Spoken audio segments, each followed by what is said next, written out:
पूर्वीच्या काळात छोट्या मोठ्या प्रश्नात गावकीची भूमिका प्रमुख होती। कोणी कोणाशी भांडत नव्हते, गावात एकीने राहायचे, गावातील तंटे गावातच मिटवायचे आणि गावकीचे सर्वांनी ऐकायचे। अशा वातावरणात कोर्टापर्यंत जाण्याची वेळ येत नव्हती। मात्र अलीकडे कोणी कुणाला जुमानत नाही। गावातील तंटामुक्ती समिती कागदावर दिसते। प्रत्येक विषयात अहंकार जबरदस्त असल्यामुळे तुला कोर्टातच खेचतो अशी गुरमी दिसून येते। मात्र न्याय निवाड्याची गती वाढल्याने आता न्यायालयाकडून न्याय मिळेल असा एक विश्वासही दृढ होतो आहे। या वर्षभरात बुलढाणा जिल्ह्यातील बुलढाणा 17, खामगाव 12, मेहकर 1, मलकापूर 5 असे जिल्हा व सत्र न्यायालयाने तब्बल 35 खटले निकाली काढले आहेत। न्यायालयात खटले दाखल होण्याची संख्या दिवसेंदिवस वाढते आहे। त्या तुलनेत न्यायालयांची संख्या मर्यादित आहे, त्यामुळे न्याय व्यवस्थेवरचा ताण वाढतो आहे। मात्र अशा परिस्थितीत जलद गतीने न्याय देण्याचे काम न्यायालयांना करावे लागत आहे। बुलढाणा जिल्ह्यामध्ये ह्या चारही सत्र न्यायालयामध्ये 2019च्या शिक्षेचं जे प्रमाण आहे ते अतिशय चांगलं आहे।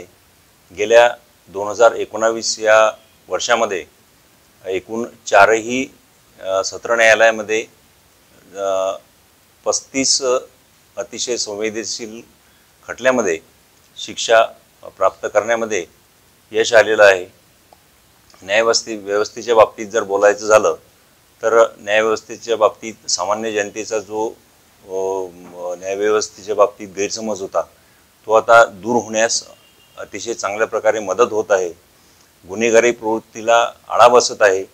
लोकांच्या अपेक्षा अतिशय उंचावलेल्या आहेत आणि लोकांच्या अपेक्षांचा विचार करता त्यांना जो न्याय मिळण्याची न्यायालयाकडून जी अपेक्षा आहे त्या दृष्टिकोनातून संवेदनशील जे प्रकरण आहेत, उदाहरणार्थ जे पोक्सो ॲक्ट अंतर्गत जे प्रकरणं चालतात, जे प्रकरणं अतिशय गंभीर स्वरूपाचे आहेत त्यांना प्राधान्य देऊन जास्तीत जास्त शिक्षेचं प्रमाण कसं वाढवता येईल, समाजामध्ये अतिशय चांगल्या प्रकारे एक चांगला मेसेज कसा जाईल आणि जे काही रंजले गांजाले आहेत, ज्यांना न्यायाची अपेक्षा आहे, जे कोर्टामध्ये एक पैसा खर्च करू शकत नाहीत, अशा लोकांना न्याय देण्याचं काम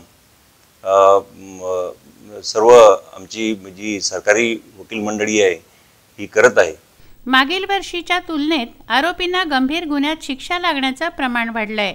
फिर्यादी किंवा पीडित अन्याय झालेल्या महिलांना विश्वासार्ह वातावरण निर्माण करून त्यांना मानसिक आधार देऊन व समजून घेऊन सर्व सरकारी वकिलांमार्फत न्याय देण्याचा प्रयत्न केला जात आहे। त्यामुळे समाजात पीडित व साक्षीदारांचे मनात कायदा व सुव्यवस्थेबाबत विश्वासार्ह वातावरण निर्माण होत आहे।